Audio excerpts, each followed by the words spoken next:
Hello everyone, my self Harish Modi. आज हम class 10 के टॉपिक बहुपद जिसे पॉलिनोमियल बोलते हैं इसके ऊपर डिस्कस करेंगे। सबसे पहली बात यही आती है, इसको पॉलिनोमियल क्यों बोला गया, क्या इसकी हमें ज़रूरत पड़ी थी, कहाँ इसका यूज़ है। अगर बेसिक टॉपिक से मैं आपकी बात करने की कोशिश करूँ तो हमने बहुपद किसे कहा। सबसे पहली बात, बहुपद से समझने के पहले जिन पदों से मिलकर बनता है उनके ऊपर आओ हम थोड़ी चर्चा करते हैं। हमारे पास दो थिंग्स थी जिनके अंदर एक हमारे पास था कांस्टेंट और एक हमारे पास था वेरिएबल। अगर मैं कांस्टेंट की बात करता हूँ तो first, second, third, fourth, fifth, sixth, etcetera etcetera. Variable x, y, z, etcetera etcetera. सबसे पहली बात यह आती है कि हमने इनको वेरिएबल क्यों कहा और इनको हमने कांस्टेंट क्यों कहा।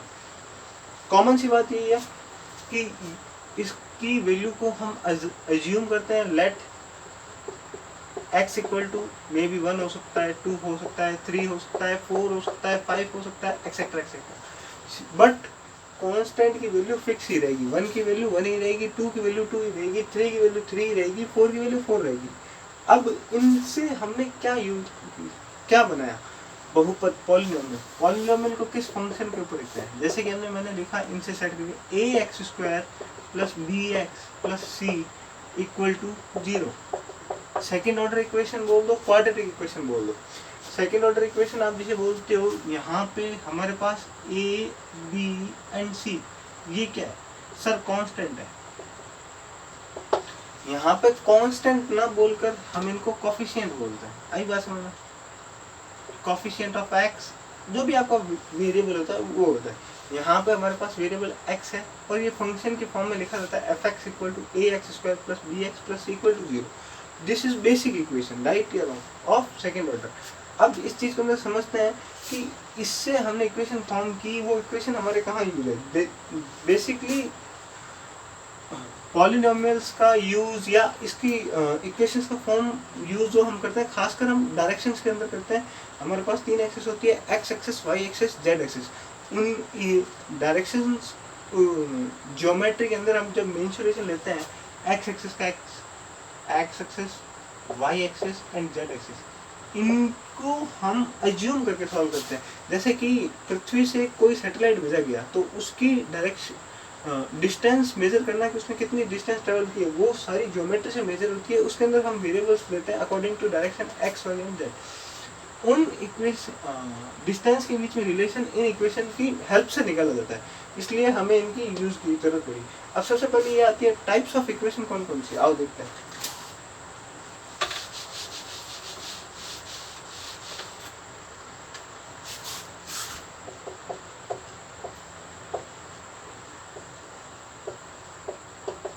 Types of equation. सबसे पहली ऑर्डर थी फर्स्ट ऑर्डर इक्वेशन। मैंने कैसे बोल दिया फर्स्ट ऑर्डर इक्वेशन? सबसे पहले ये देखना, फर्स्ट ऑर्डर इक्वेशन मैंने कोई भी इक्वेशन लिखी x प्लस वाई या ax plus b equal to 0, आपने ये कैसे बोल दी कि फर्स्ट ऑर्डर इक्वेशन है? कैसे बोल दी मैंने फर्स्ट ऑर्डर इक्वेशन? जो वेरिएबल है उसकी मैक्सिमम पावर। कभी भी ये मत रटना कि x की मैक्सिमम पावर, जो वेरिएबल है उसकी मैक्सिमम पावर, वेरिएबल की मैक्सिमम पावर, पावर नहीं मैक्सिमम पावर। अब आओ देखते हैं सेकेंड ऑर्डर इक्वेशन।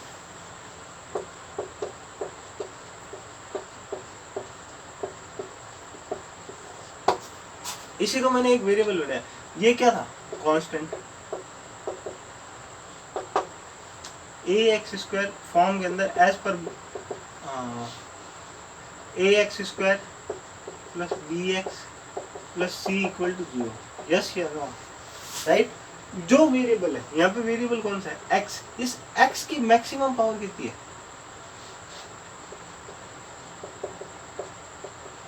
2। x की मैक्सिमम पावर कितनी है? 2। a क्या है? Constant, coefficient of x। b is also coefficient of x, x square x, and this is constant. इसका एग्जांपल देखना, x² plus 5x plus 6 equal to 0। कौन सी type की ऑर्डर इक्वेशन है? Second order equation. Maximum power of variable कितनी थी? Power 2।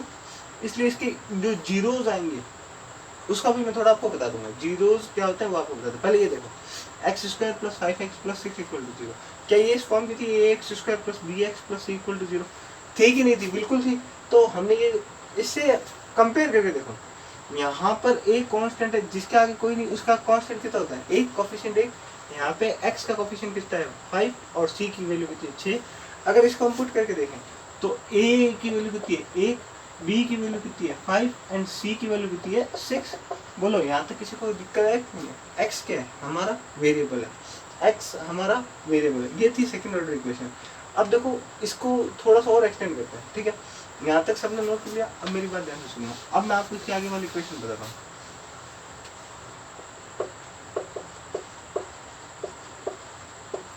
Third order equation, f x equal to a x cube plus B x square plus c x plus d equal to 0, right यार? Maximum power of x कितनी थी 3, तो इसकी root कितने आएंगे 3, इसलिए इसको बोला कि थर्ड ऑर्डर इक्वेशन थी। अब इसकी आप इक्वेशन किस तरीके से सॉल्व आउट करोगे ये मैं आपको अच्छी तरीके से आपको बताऊंगा। अब ये देखना भाई, अब ये इक्वेशंस तो हमने समझ ली टाइप्स ऑफ इक्वेशन। अब देखना इन इक्वेशन के जीरोज ऑफ इक्वेशन को समझने की कोशिश कीजिएगा।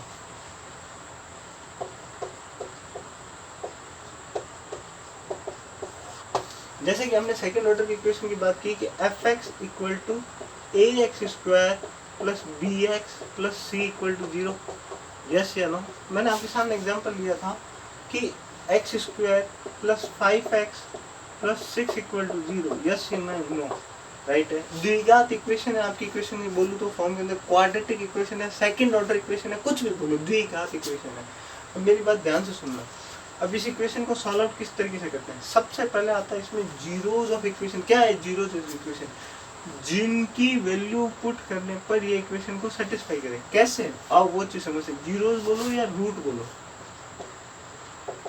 वही चीज समझने की कोशिश करना। इसको मैं यूँ लिख सकता हूँ x square plus 3x plus 2x plus 6 equal to 0। अब ये कैसे लिखा, मेरे को सपना थोड़ी आया सर आपने ऐसे कैसे लिख दिया। आओ वो भी चीज देखते हैं।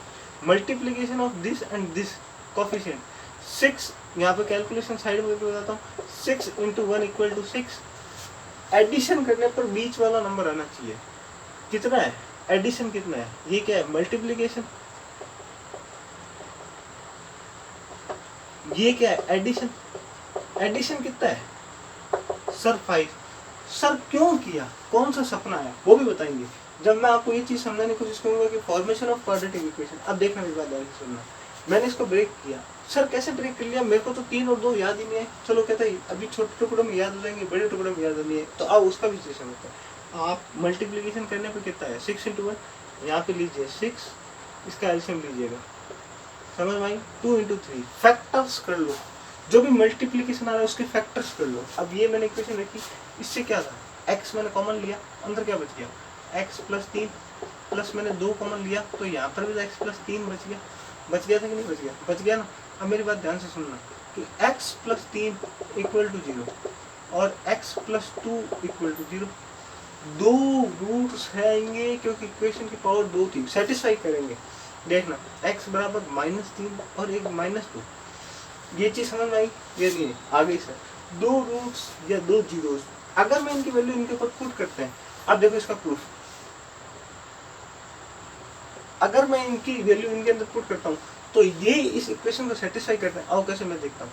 अगर x स्क्वायर की जगह -3 करते हैं, लेट यहाँ पे इस तरीके से कर लीजिएगा, x इक्वल टू आपने -3 पुट किया, ध्यान से देखना, x इक्वल टू -3 पुट करके देखो, -3 का स्क्वायर करोगे तो आपके पास में +3 आ जाएगा, +5 into -3 plus 6 equal to 0, right या रॉन्ग? इधर देखना तो ये कितना आएगा 9 minus 15 plus 6 equal to 0, plus 15 और -15, क्या इक्वेशन को सेटिस्फाई किया कि नहीं किया? कर गया ना।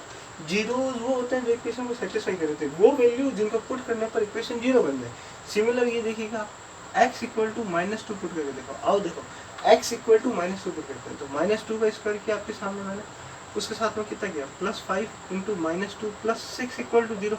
बोलो कोई दिक्कत है कि नहीं है? नहीं है। तो ये देखो ये कितना हुआ 4 - 10 प्लस 6 इक्वल टू 0। तो क्या ये भी नहीं सेटिस्फाई किया कि -10 प्लस 10 इक्वल टू 0? क्या इसने इक्वेशन को सेटिस्फाई नहीं किया कि नहीं किया? तो ये भी तो ये बात बोल रहा है कि जीरो जो वही होते हैं जो इस इक्वेशन को सेटिस्फाई करते हैं। अच्छा सर, अब आपने यहाँ पे मल्टीप्लाई क्यों की और एडिशन क्यों किया? अब वो भी चीज़ समझ देता हूँ आपको कि मैंने यहाँ पे आपको मल्टीप्लाई क्यों की और एडिशन क्यों किया। भाई आपको ये इक्वेशन फॉर्मेशन की। अब ये देखना, formation of quadratic equation,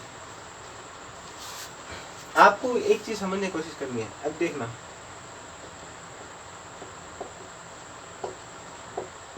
formation of equation आपको हमेशा पता है product of zeros and sum of zeros क्या होता है, पता नहीं? आओ देखो वो कैसे होता है। देखो कोई भी क्वाड्रेटिक इक्वेशन है या सेकेंड ऑर्डर इक्वेशन है, उसको हम इस तरीके से लिख सकते हैं, एफ एक्स इक्वल टू के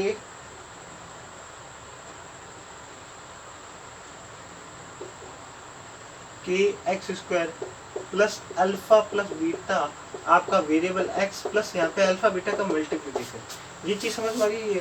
अल्फा और बीटा दो हमने जीरोज माने होते हैं, ये हमारा अजम्पशन होता है कि अल्फा और बीटा दो इसके जीरोज है जो इस इक्वेशन को सेटिस्फाई करते हैं। यहाँ पे हम इन दोनों का सम रखते हैं, यहाँ पे इनका मल्टीप्लिकेशन रखते हैं। अब देखो, सबसे पहले मैं आपको ये चीज समझाने की कोशिश करता हूँ कि जो सम ऑफ जीरोज क्या होता है।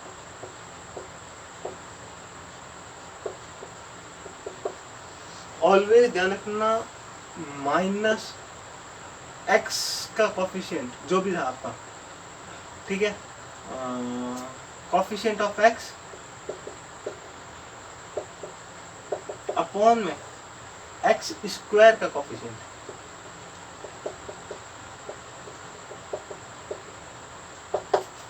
राइट एक रॉन्ग है? आप इसको पुट करके देखिएगा, x square plus 5x plus x equal to 0। अगर यहाँ पे आप सम ऑफ जीरोज पुट कर रहे हो तो -5 रखोगे, अपॉन में कितना करोगे, -5 अपॉन में 1 किया तो -5 आ रहा है। अब वो देखो कि आपके पास में क्या इक्वेशन फॉर्मेशन में उस तरीके से काम कर रहा था कि नहीं कर रहा था। -5 आ रहा है, ठीक है। यहाँ पे देखना, माइनस कॉफिशिएंट ऑफ एक्स, यहाँ से नहीं पता चलेगा हमारे पास कितना आ रहा था, सॉरी माफी देता हूँ, सम ऑफ जीरोज कितना है, +5। अब +5 आ रहा है और हमारे पास में दो रूट कौन से थे, -3 और -2 थे कि नहीं थे, ठीक है। अब आप ये चीज़ समझने की कोशिश करो कि जो हमारे पास इक्वेशन थी वो उसके दो रूट थे, -3 और -2। तो हमने जब उसको ब्रेक किया इस तरीके से, x square plus 3x plus 2 equal to 6 equal to 0, right या रॉन्ग? राइट है, इसमें कोई दिक्कत नहीं थी। और एक आपके इसके साथ में मल्टीप्लीकेशन ऑफ जीरोज भी देखना, दोनों ही समझाने की कोशिश करता हूँ मैं आपको। मल्टीप्लीकेशन ऑफ जीरोज अगर आप लिखोगे तो वो क्या होगा, जो c है मतलब कोफिशिएंट ऑफ कांस्टेंट,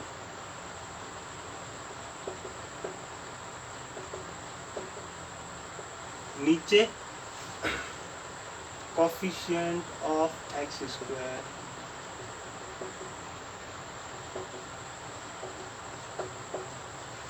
स्क्वायर आया कि नहीं, अल्फा प्लस बीटा।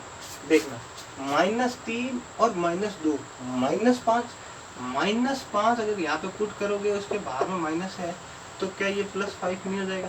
क्या सम ऑफ अल्फा प्लस बीटा या सम ऑफ जीरो 5 आ रहा है कि नहीं आ रहा है सर? ये देखो 6 आ रहा है, ये देखो कोफिशिएंट ऑफ एक्स कितना था, 6, इसका कितना था, 1। अब आप ये चेक करके देखो, -3, क्या -3 इंटू -2 करोगे तो क्या आपको प्लस का 6 नहीं आएगा? इतनी चीज जिसको समझ में आ गई उसका ये टॉपिक सारा आधे से ज्यादा टॉपिक हो गया। ये सेकंड ऑर्डर इक्वेशन यहाँ पे आपकी कंप्लीट होती है, आगे हम कल करेंगे। Thank you.